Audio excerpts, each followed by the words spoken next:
지금이라도 카카오 매수 유효할까요? 네이버 사세요. 네? 네이버가 쌉니다. 그러면은 카카오와 네이버, 네. 네이버 vs 카카오 어떤 걸 사시겠습니까? 저는 네이버를 사겠습니다. 네이버요? 네. 카카오 말고요? 네. 지금은 아닌가요? 네이버가 싸요 지금은. 싸서? 네. 그 이유예요? 단순히? 아니요. 어쨌든 둘 다 두 회사의 장단점이 뚜렷하게 있어요. 네네. 왜냐면 우리 아이템을 보세요. 아이템을 보셔야 됩니다. 과거 네이버 분석 영상이랑 네. 카카오 분석 영상을 보세요. 그리고 보고 나서 같이 평가를 해보세요. 사실은 제일 심플한 건 두 개 다 사는 거예요. 두 개 다 사는 건데 그게 뭐 아니고 네. 그냥 둘 중에 하나만 선택하겠다 그러면 네. 저라면 네. 저는 어쨌든 펀더멘털리스트거든요. 그러니까 펀더멘털을 보는 사람들은 네이버가 지금 매력적입니다. 둘 다 사도 괜찮을 만큼 충분하다 자금이. 그러면 둘 다 그냥 사라고 하실 생각이신가요? 삼성전자 사세요. 아. 지금은 삼성전자를 사셔야 됩니다. 삼성전자예요? 네, 삼성전자를 사셔야 됩니다. 요즘 삼성전자 주가가 재미가 없던데. 그러니까요. 오를 때 왜 사냐고요. 맨날 쌀 때 이야기해주면 안 듣고 오르고 나면 왜 자꾸 물어봐요. 맞아. 쌀 때 이야기해주면 축구도 안 듣다가 그냥. 카카오 뱅크가 네. 만약에 상장을 하게 되면 이건 또 네이버에 어떤 영향을 미칠까요? 일단은 이제 카카오가 상장을 하게 되면 카카오뱅크가 상장을 하게 되면 자금력이 생기겠죠. 그러면 이제 전방위적으로 이제 이 금융시장을 대체해 나갈 거예요. 말 그대로 디지털 트랜스포메이션이죠. 네네. 그럼 이제 이 네이버는 근데 인터넷 전문은행 진출을 포기했고 지금 이제 그 기존 은행들하고 연합군을 구축하고 있어요. 뭐 커머스 쪽에서는 쿠팡 제국을 상대로 연합군을 구축하고 있고 금융에서는 카카오 제국을 대상으로 연합군을 구축하고 있고 다 연합군에 네, 연합군이에요. 그러니까 이제 잘 구축해서 네. 대응하는 게 중요하겠죠. 네. 그런데 쉽지 네. 않을 것 같아요. 네. 왜요? 카카오 너무 잘해요. 뱅킹도 그렇고 네. 이 금융 서비스 쪽으로 너무 잘하고 있어요. 그래서 지금은 금융만 놓고 보면 네. 네이버가 쉽지 않겠다. 국내 맞아요. 시장에서 그런 생각을 좀 하고 있습니다. 아무리 뭐 이 연합군을 만들어도 그렇죠. 그래도 잘 디펜스하면 또 기회가 있을 수도 있으니까. 네. 카카오가 또 OTT 시장까지. 네네. 정말 안 하는 게 없어요. 이 OTT 맞습니다. 진출도 준비하고 있다고 하잖아요. 네네. 좀 설명 좀 해주시죠. 일단은 이제 기존의 카카오 TV는 그냥 그 유튜브를 어떤 벤치마킹해서 기존의 크리에이터들을 데려와서 이제 이 시청자들한테 뿌리는 이런 네. 컨셉을 했었어요. 근데 최근에는 이제 이게 그런 어느 정도 계약 관계도 정리하고 하면서 이제 넷플릭스 같은 OTT를 타깃으로 하는 것 같습니다. 그래서 최근에 영상 스트리밍 기술 업체 INI 소프트 지분 100% 인수했고 이제 내년 목표로 자체 영상 플랫폼 준비 중이라고 합니다. 네. 그리고 아까 말씀드렸지만 카카오 엔터에는 이제 여러 제작사들이 들어와 있죠. 영화 드라마 제작사들이 들어와 있고 배우 매니지먼트 7개사 있고 그리고 음원 레이블도 4개 있고 그리고 이번에 SM까지 인수한다 그러면 네. 그죠. 그리고 이제 이런 콘텐츠를 제작하려면 제일 중요한 게 뭐겠어요? IP죠. IP? 그렇죠. IP. 뭐가 있어야지 이걸 가지고 뭐 기존 소설이라든지 웹툰이라든지 이런 걸 기반으로 해서 드라마화 하는 거죠. 지금 국내 그 OTT 시장이 연평균 26.3%로 성장하고 있거든요. 연 26. 네, 연 12년에 시장 네. 규모가 1,085억밖에 안 됐어요. 네. 그런데 작년에 7,800억이 넘었거든요. 그리고 지금 가입자 수로 보면 넷플릭스가 저기 1위인데 1,000만 가입자고요. 웨이브가 395만, 티빙이 265만, 그리고 시즌이 168만 정도인데요. 네이버는 지금 그 티빙 3대 주주로 들어갈 가능성이 높아요. 그래서 지금 티빙은 원래 CJ ENM하고 JTBC가 합작하는 건데 네. 아마 네이버가 3대 주주로 들어갈 가능성이 높고 지금 뭐 쿠팡 같은 경우는 쿠팡 플레이도 하고 있거든요. 그래서 쿠팡 그 유료 가입자들은 공짜로 볼 수 있는 것들 이런 거 하고 있기 때문에 카카오도 지금 이런 OTT를 더 이상 늦추면 위험하다라고 생각하는 것 같습니다. 네이버는 이 시장에서도 그럼 연합군인가요? 네이버는 아직까지는 OTT 쪽은 약간 소극적인 상황. 네, 그냥 이제 하이브라든지 뭐 이런 회사들하고 뭔가 지분 교환 쪽으로 많이 해서 그 티빙 같은 경우도 3대 주주로 참여하면서 뭔가 연합군을 꾸리는 모양새로 많이 하는 것 같고 카카오는 그냥 정통으로 그냥 들어가서 오히려 네이버 같은 경우는 그 메타버스 플랫폼인 제페토 쪽에 집중하는 것 같습니다. 제페토가 지금 그 가입자가 2억 명이 넘었거든요. 2억 명이 넘었는데 90%가 외국인입니다. 그러니까 그만큼 좀 파워풀한 거기 때문에 아무래도 OTT보다는 그쪽에 집중해서 차세대 플랫폼을 장악하겠다 이런 생각인 것 같습니다. 카카오 TV가 점점 자체 영상 콘텐츠 네네. 그거 많이 늘어나고 있더라고요. 요즘 그렇죠. 보니까. 왜냐면 OTT를 하려면 네. 요즘에는 콘텐츠 수급이 쉽지 않아요. 음. 최근에 보면 CJ ENM이 LG U 플러스하고 콘텐츠 협상을 했는데 170%를 올려달라고 그랬어요.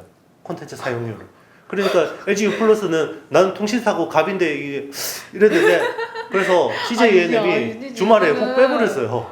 그래서 콘텐츠 기업이 갑이죠 네. 요즘은. 그렇죠. 그러니까 지금 SK 브로드밴드하고요. 네. 그 KT도 지금 아마 뺄 것 같아요. 어. 그러면 야 니네 아니라도 팔 때 많아. 그러니까 네이버 유료 회원 가입하면 네. 티빙을 공짜로 보는 거예요. 아 그래서 그 멤버십 그래서 가입하면은 맞아요. 그러니까 이제 네이버 같은 경우는 또 아. 연합군. 아. 그래서 그러니까 3대 주주로 참여한다는 소리가 있는 거고 이제 콘텐츠 가진 사람이 또 가진 회사가 갑이거든요. 네, 지금. 네, 네. 그러니까 카카오 같은 경우는 또 자체 제작을 하지 않으면 이제는 외부에서 콘텐츠 사오기가 쉽지 않아질 수도 있다는 거예요. 아. 또 아까 말씀하신 대로 SM을 지금 그럼 카카오가 인수하는 게 거의 확실시 유력한 것 같습니다. 거의 유력화? 언론 보도로 놓고 보면. 네, 그렇게 된 것 같은데 이 SM을 인수하게 되면 또 어떤 결과를 가져오게 될까요? 우리 그 하이브가 네. 그 위버스라는 플랫폼 팬덤을 관리하는 플랫폼이잖아요. 이걸 어떻게 할 수 있었냐면 슈퍼 IP를 가지고 있죠. BTS IP예요 이제는. 네. 아이돌이 아니라 IP. IP예요. IP. 그러니까 이 BTS를 기반으로 플랫폼을 만들고 블랙핑크도 집어넣고 저스틴 비버도 넣고 아리아나 그랜드도 이제 넣는다는 거죠. 네. 그러니까 이제 단순히 우리 소속 가수뿐만 아니라 이제 아티스트들이 모두 여기서 이제 팬덤 관련 굿즈라든지 공연 예매라든지 할 수 있게 팬들이 마음껏 뛰어놀 수 있는 장을 만들겠다는 게 위버스거든요. 아. 예. 그러다 보니까 그 디즈니 플러스가 네. 사실은 넷플릭스의 콘텐츠 프로바이더였죠. CP였는데 또 빠져서 경쟁자가 돼버렸잖아요. 네, 네. 그죠? 그러니까 이제 넷플릭스는 그 어떻게 했습니까? 마블이라는 시리즈가 다 빠지니까 자체 오리지널 콘텐츠를 오리지널 투자하기 엄청 많이, 시작했고 네. 한국 드라마에 투자를 많이 하기 시작했죠. 올해만 5,500억 투자한다고 그러잖아요. 카카오도 마찬가지예요. 자체 오리지널 콘텐츠가 없으면 뭔가 안 되는 거예요. 이제는 수직 결합을 해야 됩니다. 그럼 그 오리지널 콘텐츠를 만들기 위해서 이 SM 인수한 맞습니다. 이후에 또 적극적으로 또 콘텐츠가 그렇죠. 생산이 되겠네요. SM이 가지고 있는 IP들이 많잖아요. 무슨 저기 갑자기 생각난 동방신기라든지 최근에 뭐 엑소, 엑소 뭐 갑자기 생각이 안 나서 아직 아니에요. 저 다 알고 있습니다. 정답 많이 아시네요. 그렇죠. 소녀시대 뭐 이런 것들. 그리고 NCT 뭐 이런 거 이런 애들 다 그런 IP예요. 이런 IP가 있어야지 플랫폼 네. 사업자가 그렇죠. 이걸 가지고 또 뭔가를 팬덤을 기반으로 한 뭐 영상물을 만들든지 소설을 만들든지 웹툰을 만들든지 원소스 멀티 유즈를 할 수 있다는 거예요. 그러니까 이 IP 네. 특히나 이제 그 아이돌 IP는 굉장히 앞으로 중요해질 수밖에 없어요. 그러니까 미리 잡아두겠다는 거예요. 아. 일본은 만화 종주국인데 그렇죠. 우리나라 네이버랑 카카오랑 이 일본 안에서 그 웹 콘텐츠 경쟁이 또 치열한 그렇죠. 아주 독특한 현상입니다. 맞습니다. 그런데 지금은 또 카카오 재팬의 피코마 이게 1등이 됐다고 하더라고요. 그렇죠. 오, 대체 어떻게 된 상황이죠? 네이버는 철저한 현지화 전략을 했어요. 그러니까 기존에 단행본 시장이 있잖아요. 네. 그러니까 이 단행본을 디지털로 전환하는 쪽으로 많이 집중했습니다. 단행본 작가들을 많이 유치를 한 거죠. 그래서 잘 됐어요. 네이버 웹툰도 라인 망가도 굉장히 잘 되고 있어요. 네. 그런데 피코마는 이렇게 올라가는 거예요. 피코마는 어떻게 했냐면요. 네. 국내 웹툰 시스템을 그대로 가져갔어요. 그리고 이제 그대로 가져가고 일본 사람들은 권 단위로 결제하는 데 익숙하지 회 단위로 결제하는 데 굉장히 익숙하지 않거든요. 오. 그러니까 네이버는 안 된다고 생각하는데 네. 카카오는 오히려 그냥 이제 젊은 세대들은 이거 받아들일 거야 라고 해서 이제 기다리면 무료라는 이 국내 시스템을 밀어붙였어요. 오. 그리고 국내에서 검증된 IP들을 가져갔습니다. 나 혼자만 레벨업, 달빛 조각사 이런 것들. 웹툰 안 봐. 제가 왜 위버스를 놓친지 아세요? 왜요? 덕질을 안 해서 그래요. 제가 덕질을 해봤어야지 이 위버스가 덕질을 얼마나 썼어야 되는데. 엄청난 그런지 알았는데, 그러니까 주식 투자자들은 뭔가에 대해서 편견을 가지면 안 되고요. 다 해야 돼요. 다 해봐야 돼요. 맞아. 네. 그래서 그래서 여의도에 덕질해야겠다. 거기 시작해. 가입해서 막 야광봉 사고 이런 아저씨도 있어요. 자기도 사봐야 알지. 자기가 한국에서 가져간 IP들이 일본에서 대박을 친 거예요. 그래서 이제 피코마 성장세가 두드러진 거고요. 그럼 사실 한마디로 국가 나라별 차이라기보다는 네. 이 신세대에 맞춤 그런 그렇죠. 방식이 아닐까 이게? 그렇죠. 어떤 이제 예전에 이제 그랬잖아요. 우리가 해외 진출하려면 현지화해야 된다 그래서 네네네. 무슨 그게 당연하게 그렇죠. 생각을 했었잖아요. 일본어로 노래 부르고 네. 영어로 노래 부르고 그리고 일본 뭐, 문화 막 공부해가지고 그 문화에 맞춰가지고. 뭐 그것도 일부 틀린 건 아닌데요. 네네. 근데 BTS가 영어로 노래 부르는 것도 아니고 한국어로 노래 부르고 그냥 한국말로 그냥 유튜브 했는데 결국 세계 1등 한 거죠. 그리고 이제 지금은 이제 팬 서비스 차원에서 영어로 노래 부르고 이런 네. 거지. 그거 아니라도 1등 했단 말이에요. 그러니까 이제 오히려 한국적인 게 세계적인 시대가 됐네요. 그렇네요. 세계의 기준이 됐어요, 네. 우리나라가. 디지털 쪽에서는 우리나라가 기준이 될 수도 있을 것 같아요. 네. 이 웹 콘텐츠 부분에 M&A가 또 두드러지는데 왓패드라는 기업을 또 뭐 한 6,800억 가량에 샀다고 해요. 이거는 또 대체 어떤 기업인지 왜 샀는지 궁금하거든요. 네. 일단 북미 최대 웹 소설 플랫폼이에요. 북미 시장을 진출하는 게 되게 중요하겠죠. 네. 이제 네이버 입장에서도 중요한데 그러려면 일단 지금 이제 웹툰이 북미에서 1등이 네이버 웹툰이거든요. 그런데 이제 이 저변을 더 확대시키기 위해서는 그 나라 어떤 정서나 이런 것들을 아는 작가들이 필요해요. 그러니까 그 현지 작가들을 가지고 있는 이 IP를 가져와서 웹소설을 기반으로 웹툰을 그리고 드라마를 제작하고 라고 해서 계속 이 1020 세대들을 이 플랫폼 안으로 끌어들이는 게 되게 중요해요. 그러려면 IP부터 확보를 해야 되거든요. 그 IP를 많이 가지고 있는 회사가 와패드라는 회사고요. 북미 시장은 이 네이버 웹툰이 그 북미에서 1등을 하고 있지만 아직까지는 시장이 본격화된 시장이 아니고 거의 초기 단계라고 볼 수 있거든요. 지금은 1020 세대들이 보고 있는데 30, 40, 나중에 50, 60까지 다 땡겨와야지 이 제대로 된 플랫폼이 될 수 있잖아요. 이제 그런 것들을 위해서 이런 그 나라 정서를 알고 그 나라에 먹히는 이 작가들을 유치를 하는 겁니다. 결국은 IP. 맞습니다. 반면에 카카오는 타파스, 또 뭐 레디시 이런 기업들을 인수를 했는데 두 개 합해서 거의 1조 원 정도 투자잖아요. 또 이 기업들은 어떤 기업들인가요? 네, 타파스는 그 2012년에 샌프란시스코에 설립된 북미 최초 웹툰 플랫폼이에요.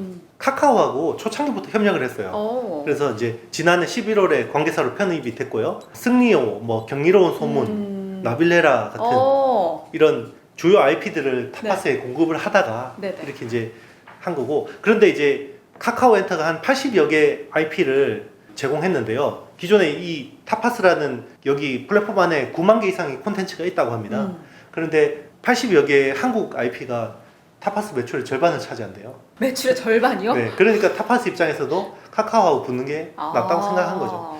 레디시 같은 경우는 2016년에 뉴욕에 설립된 이제 모바일 소설 플랫폼이고요. 이제 19년도부터 집단 창작 시스템으로 레디시 오리지널 같은 걸로 히트를 끌었고요.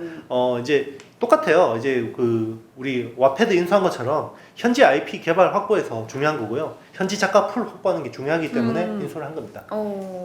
그러면 네이버도 이렇게 M&A를 하고 카카오도 M&A를 하고 그렇죠. 어쨌든 간 이 웹 콘텐츠 전 세계 시장을 막 다 먹으려고 하는 것 같은데 그렇죠. 둘 중에 누가 승자가 될까요?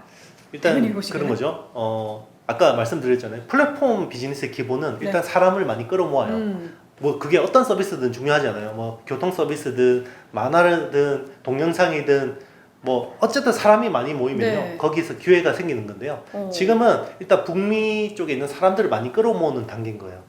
그렇기 때문에 뭐 지금 초기 시장에서 누가 1등, 2등은 그냥 우리 언론에서 다 중요한 거고 전혀 비즈니스적으로는 중요하지 않고요. 중요한 거는 그거예요. 제가 지난 시간에도 말씀드렸지만 유튜브 시청 시간에 대비해서 웹툰 그 보는 시간이 80%까지 올라왔다는 게 중요한 거고요. 그러면 100분의 유튜브를 보는 사람들이 이제는 80분 동안 웹툰을 본다는 게 중요한 거고요. 점점 더 어린 세대들이 그렇다는 거고 그런 사람들을 많이 끌어모으면 그 플랫폼이 어떤 걸 갖다 붙이든 나중에 된다는 거죠. 우리 그 검색을 장악한 네이버가 결국은 독점 사업자가 되니까 돈을 버는 걸 봤죠. 그리고 메신저 시장에서 카카오가 90% 이상을 장악하면서 돈을 버는 걸 봤죠. 맞아요. 똑같아요. 그럼 웹툰을 장악하는 누군가가 독점 사업자가 되면 여기서 돈을 무지하게 벌 겁니다. 네, 그게 중요한 거예요. 여기도 진짜 어마어마한 황금알을 낳는 거기가 될 것 같네요. 그러니까 이 밸류가 정상화가 되는 거예요. 왜냐하면 우리나라 플랫폼 업체가 어떤 분야에서 세계 1등, 2등을 한다는 것은 엄청난 거죠. 그러니까요. 그렇죠. 미국에 가도 카카오고 네이버가 1등, 2등이죠. 유럽 가도 1등, 2등은 네이버, 카카오고요. 일본 가면 카카오, 네이버가 1등, 2등이고요. 전 세계 어디 가도 마찬가지예요. 왜냐하면 웹툰이라는 시스템을 개발한 게 우리나라거든요. 다른 기업들은 왜 이거를 빨리빨리 안 해요? 따라잡지 똑같아요. 않을까요? 동남아에서 네. 모빌리티 서비스가 굉장히 활성화되어 있잖아요. 네. 그랩이라는 회사, 네. 소프트뱅크가 투자한 회사 있잖아요. 그리고 중국에서 핀테크가 굉장히 빨리 진행이 됐죠. 중국은 왜 핀테크가 빨리 된 줄 아세요? 왜요? 통제, 정보. 신용카드가 없었어요. 그러니까 뭔가의 어떤 기득권에 대한 저항이 없는 거죠. 아. 그런데 기존에 우리나라를 포함해서 선진국들은 다 카드사들이 이 결제 시장을 쥐고 있는데 이런 핀테크가 들어오면 이걸 계속 디펜스를 하는 거예요. 밀어내고 로비하고 그러니까 안 되는 거예요. 똑같아요. 우리나라가 모빌리티 서비스 하려고 그러니까 택시 회사들이 난리쳐서 못 되는 거잖아요. 똑같아요. 그런데 동남아에는 제대로 된 회사들이 없으니까 저항이 없습니다. 그렇죠. 전 세계에서 핀테크가 제일 많이 발달한 나라가 아프리카예요. 아프리카요? 왜냐하면 은행 시스템이 없기 때문에 모든 게 통신사 기반으로 다 뱅킹이 되는 바로 그냥 제로에서 빡 올리면 맞습니다. 되겠네. 퀀텀 점프 가능해요. 퀀텀 점프 그냥. 그러니까 기존에 만화 시장을 가지고 있는 나라들은 네. 이 웹툰에 대한 저항이 좀 네, 있지만 그렇죠.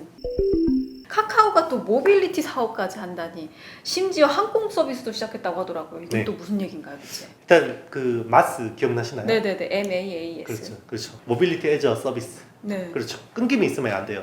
지금은 이제 택시, 기차, 뭐 마이크로 모빌리티 같은 것들 다 연계되죠. 여기에 항공이 추가된 거예요. 그러니까 어떤 사용자가 다니는데 그 사람의 위치 정보를 쫙 빅데이터를 빨아당기는 거죠. 그러니까 일단은 지금은 대한항공, 아시아나 같은 국내 7대 항공사하고 제휴를 해서 국내 서비스만, 국내선만 하고 있거든요. 국내선만. 점점 더 확장을 하겠죠. 어. 그러면 뭐겠어요? 일단 사람이 많이 모이겠죠? 네. 그러면 겁나게 돈 벌 수 있는 기회가 생깁니다. 똑같아요. 그럼 모빌리티도 정말 카카오부터 시작해서 카카오로 맞아요. 끝나는. 그렇죠. 그러니까 제일 중요한 거는 사람들이 우리 플랫폼에 모이게 하는 게 제일 중요한 거예요. 어떤 서비스든 중요하지 않아요. 그렇죠. 그 너무 중요한 지혜를 네. 이 카카오는 너무너무 잘 활용을 하는 그런 기업인 것 같네요. 그렇죠. 오늘은 이렇게 카카오를 분석을 해보고 또 네. 네이버랑 비교까지 해보니까 네. 이제 제대로 완전 아주 미세하게 갈아 마신 그런 느낌이 듭니다. 맞습니다. 심지어 몸에 쫙쫙 흡수될 거예요. 네, 시총 3위 기업이라니. 네, 맞습니다. 앞으로 정말 어디까지 성장을 할지, 어떻게 또 우리 라이프 스타일을 바꾸게 될지 너무너무 기대가 되고, 모든 투자에 대한 책임은 누구에게 있을까요? 본인에게 있습니다. 본인에게 있음을 여러분들이 잘 판단을 해서 결정을 하시기 바라겠습니다. 자, 오늘 영상 도움이 되셨다면 구독, 좋아요, 알림 설정, 댓글 댓글까지 많이 남겨주시기 남겨주세요. 바라겠습니다. 저희는 다음 영상에서 만나요. 안녕.